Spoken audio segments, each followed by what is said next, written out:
David named his son by Bathsheba Solomon. Solomon means Jehovah's favorite. Jehovah could not have given him a better gift. You will also ride like a king. Up. Hold tight. Situated between the Pharaoh's powerful kingdom, Egypt, and the rich regions of the east, the kingdom of David was a land passage for merchants and armies. And he often had to fight to keep it under his control. David was forced to fight long and bloody battles.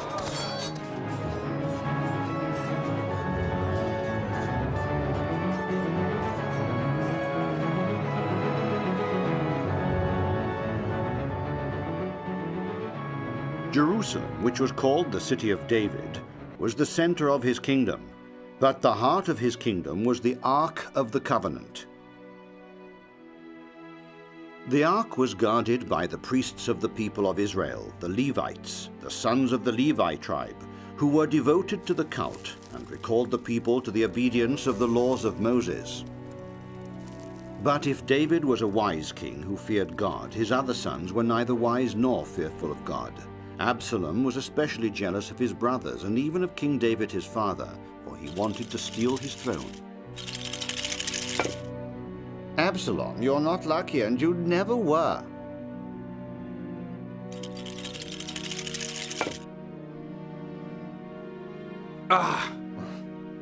When I become king, you'll be the first one I behead, and that day I will prevail. You'll never be king for as long as I live, because you're not the firstborn. After David, I will inherit the throne. You're too fat to be king. You're too fat. Oh.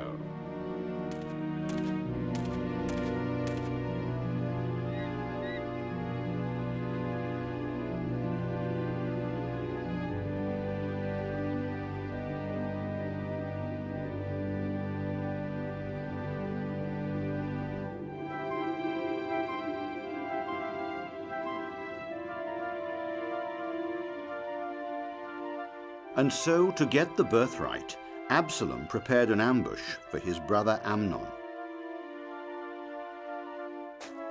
Here's the fruit.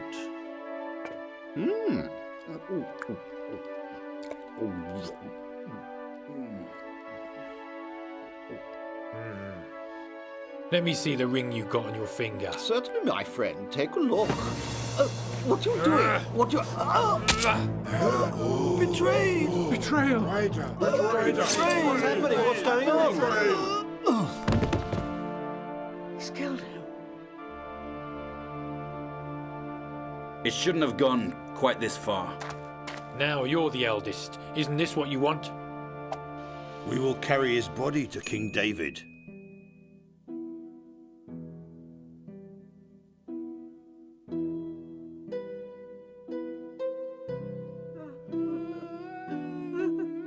David cries bitter tears for the death of his son Amnon and the crime with which Absalom was stained.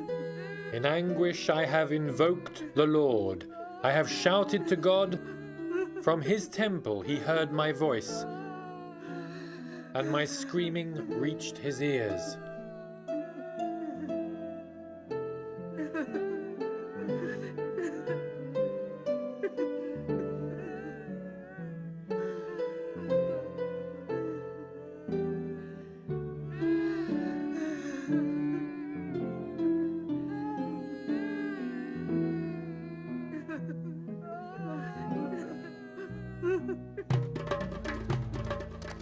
Blinded by extreme pain and anger, David punished Absalom. He decided that his fratricidal son may not appear in his presence anymore. He didn't want to see his face ever again, but Absalom thought he'd won and gathered troops to attack his father's headquarters. Go! I'm the eldest now, the heir to his throne. Now it's time for David to return to Jehovah. It's about time he died and I become king. Forward! Absalom conspired against David, kindling against him the rebellion of the tribes of Israel and the lords of the bordering kingdoms.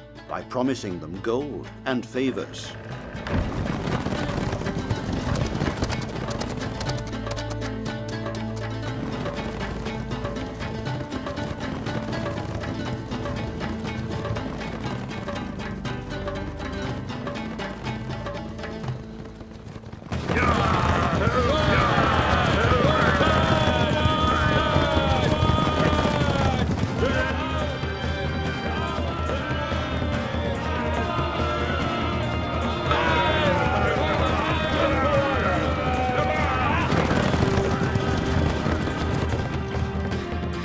The rebel army marched against Jerusalem, which forced David to flee his capital. And so Absalom took possession of Jerusalem. He thought that he had won and prepared for the last battle with his father, convinced that by then everyone had abandoned the king. David accepted Absalom's challenge, and leading those who had remained faithful to him, he marched against his son. However, being his father, he ordered his men not to kill him if they had to face him directly in battle.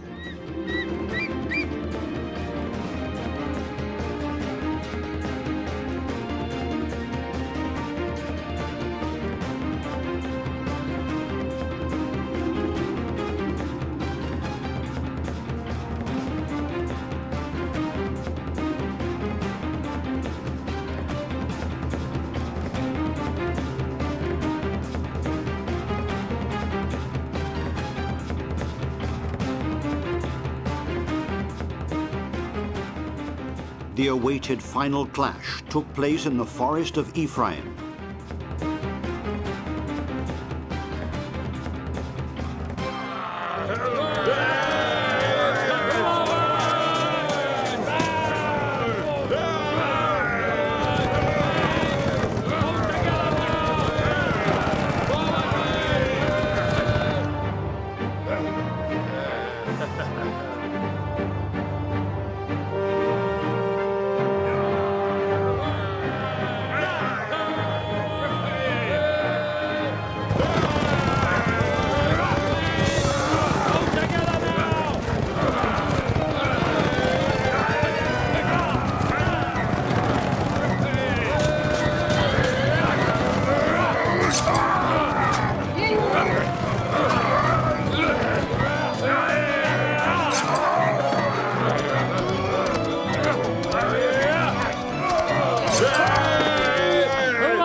David's army managed to cut through Absalom's army and break it.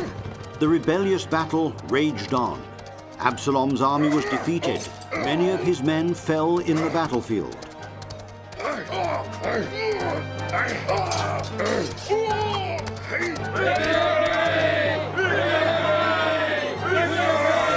Absalom, who was very vain, wore his hair very long.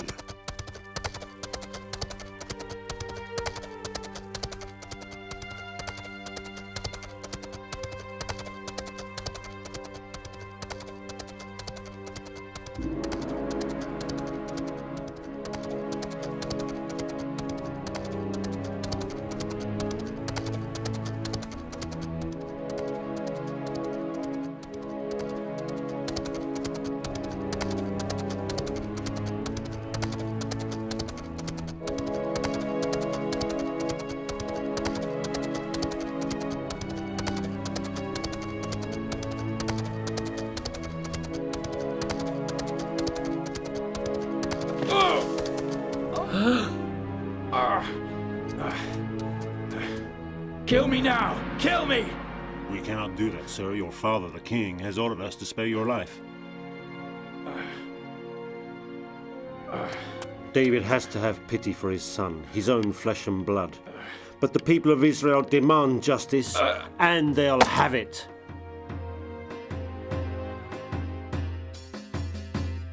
people hailed the victorious king. But Jehovah got tired of the unfaithfulness of his people. The demons of hatred and betrayal had dominated their lives, so he punished them with the terrible plague. There was nothing left for David to do other than cry on the sins of Israel and implore Jehovah's pardon. And the Almighty felt sorry for his people once more.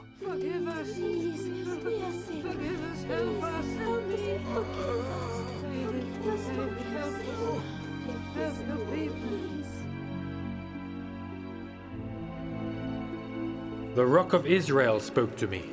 The ruler among men shall be just, ruling in the fear of God, and as the light of one morning, like the rising sun, a morning without clouds. From the sunshine after rain, the green grass springs.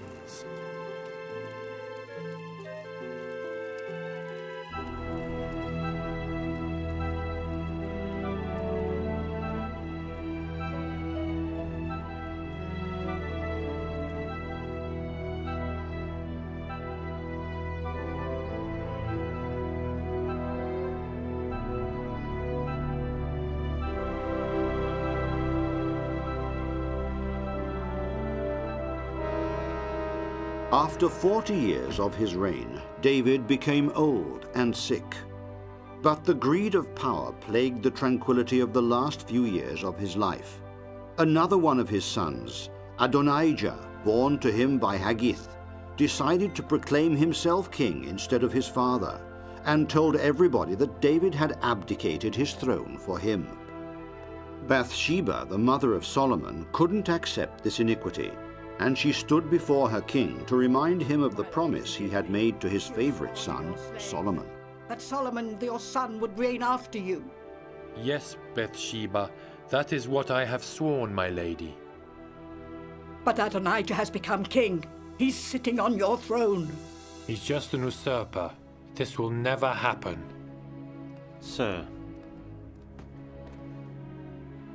have pity on your people and don't allow Adonijah to usurp the throne which you had promised for your favorite son Solomon. That degenerate son of yours is taking advantage of your age. He has evil intentions, and for Israel his reign would be... No, Solomon must be king.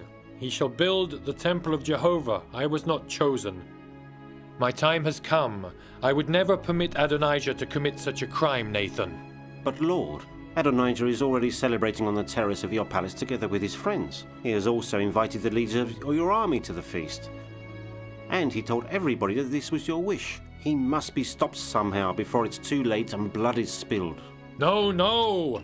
You, Nathan, prophet of Jehovah, and you, Zadok, priest of the Almighty, and you, Benai, his companion, will make all of you, my son Solomon, ride the king's mule. Take with you the royal guards.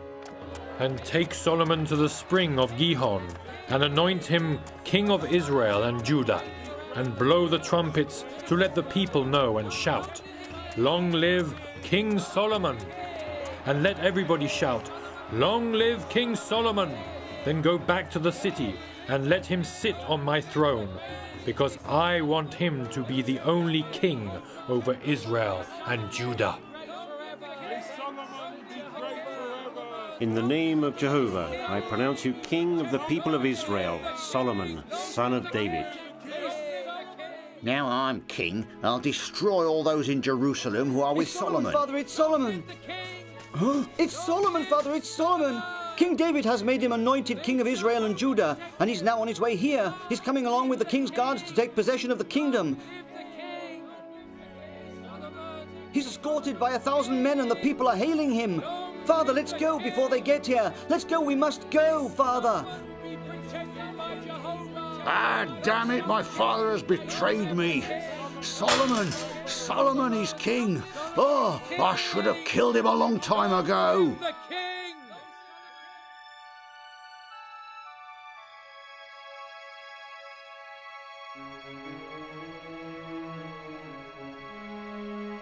After driving the usurper Adonijah away, Solomon the king, anointed in the name of Jehovah, became David's legitimate heir, sovereign over his kingdom.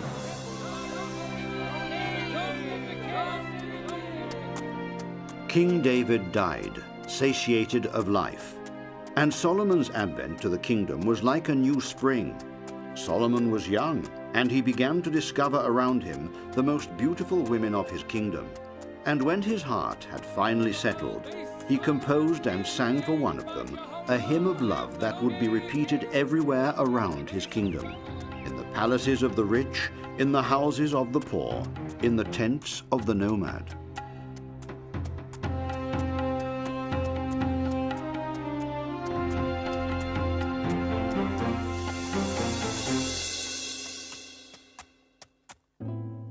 Black but beautiful, daughters of Jerusalem, as the tents of Kedar, as the curtains of Solomon.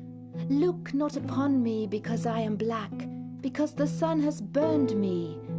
My mother's children were angry with me. They made me keeper of the vineyards, but my own vineyard I have not kept. Tell me, you whom my soul loves, where do you feed your flock? You are more beautiful than the most beautiful mare of Pharaoh's chariots. You are fair, my beloved, and handsome. Our bed is green, the beams of our house are cedars, our rafters are cypresses. Your cheeks are beautiful with jewels, your neck with pearl chains. We will make your jewels of gold with studs of silver. Magnificent like a flower, the brightest flower among the women of this world. I am Anasissus, Anasissus of Sharon, a lily of the valleys. Come, oh come, my beloved, come. As the lily among thorns, so is my love among the women.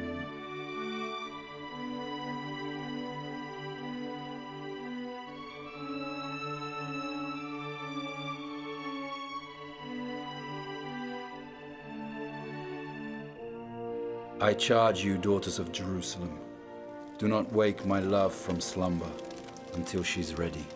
Do not wake my love from sleep.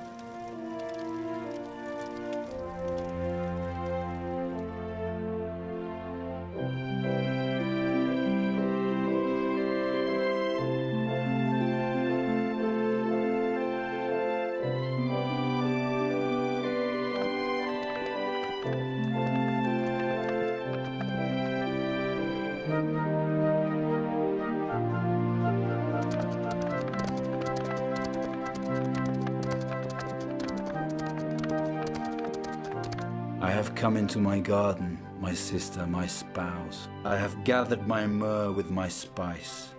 Here are your men, they have come for you.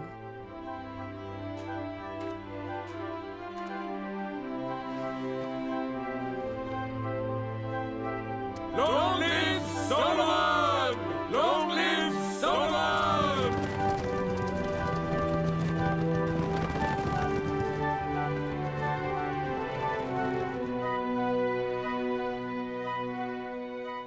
Go forth, daughters of Zion, and behold King Solomon, with the crown with which his mother crowned him in the day of his espousals, the day of the gladness of his heart.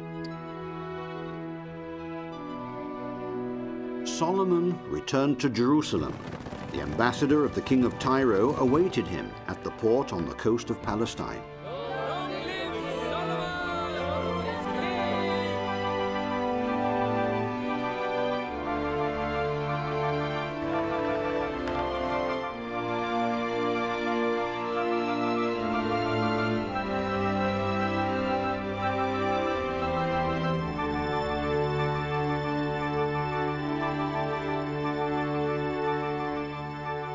Speak.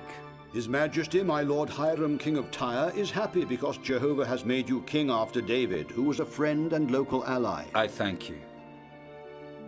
My king would like to assure you that he will be always at your side to help you in all your needs. I thank you, and I thank your king. I called for you because I need his help. Then speak, my king will do all to satisfy your requests. I want to build a temple to Jehovah that will hold the Ark of Alliance. You see, just as my father David would have wanted. Tell your lord to cut the best of Lebanon's cedar and cypress trees. I will pay the price he demands. My lord will be pleased to satisfy your demands. The king's servants will cut the cedars and the cypresses for you. They'll carry the woods from the forests of Lebanon up to the sea, and then we'll send them in rafts to your kingdom to the location that you set for us.